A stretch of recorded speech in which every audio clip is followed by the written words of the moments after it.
Lectura del Santo Evangelio según San Lucas, capítulo 10, versículo 38 al 42. En el nombre del Padre, del Hijo, del Espíritu Santo. Amén.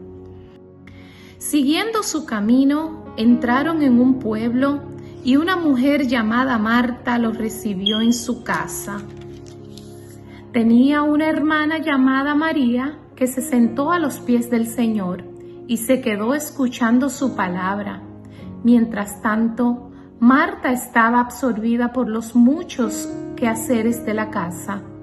En cierto modo, Marta se acercó a Jesús y le dijo: Señor, ¿no te importa que mi hermana me haya dejado sola para atender? Dile que me ayude.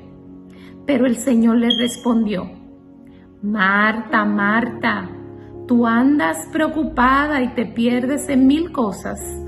Una sola es necesaria.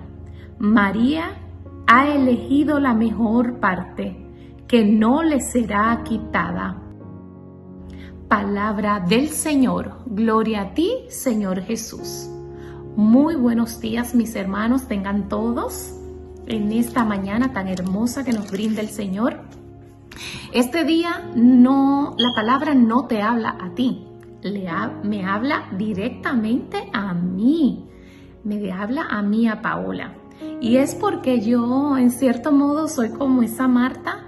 Yo soy de las que me ocupo en muchísimas cosas y luego dejo lo que es importante, como que lo voy dejando a un ladito. Y por mucho tiempo estuve así, envuelta en tantas divinas cosas, pero desde hace unos meses le doy gracias al Señor que ha ido poniendo en mi corazón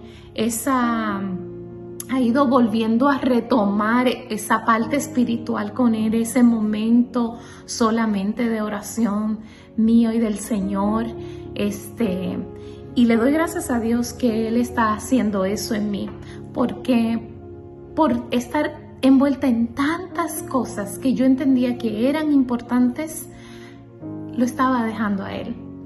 Y no estoy donde yo quiero estar, pero voy poco a poco, voy llegando a ese lugar, a ese momento donde no se debe de perder ese deseo de estar con el Señor a solas, de esa común unión con el Señor a solas. La Iglesia Católica, el Catecismo de la Iglesia Católica no contiene ninguna información específica acerca del afán. Yo traté de buscar algo relacionado con el afán, mas sin embargo dice en otras ideas relevantes que nos pueden ayudar a entender cuando todo se basa en ese afán de hacer tantas cosas y dejamos a un lado al Señor.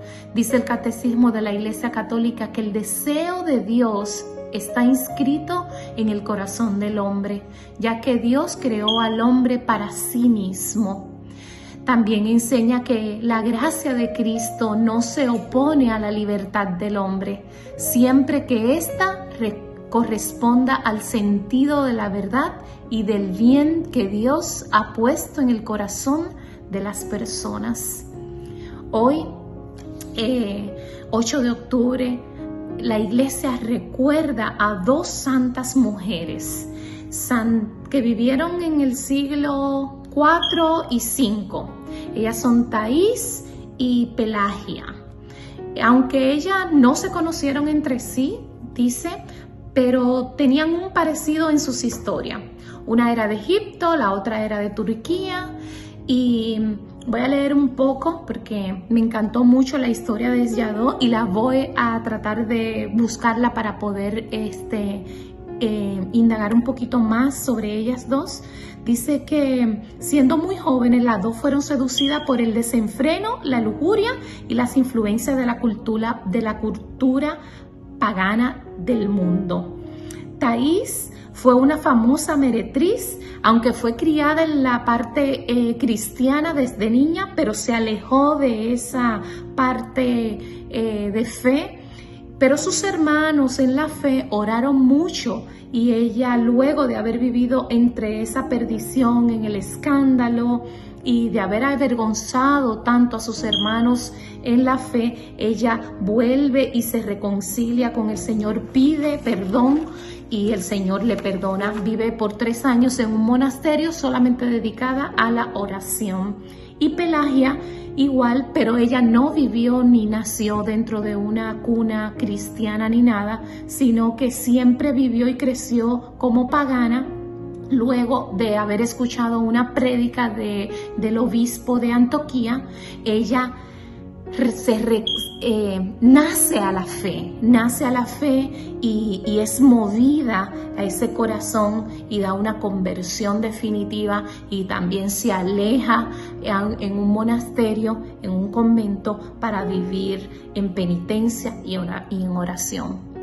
Que este día, mis hermanos, ustedes puedan dejar el afán un poquito a un lado para vivir en la oración y en la comunión con el Señor. Que el Señor te bendiga grandemente. Te habló tu hermana Paola Pérez, miembro de la Renovación Carismática Católica de la Diócesis de Venice.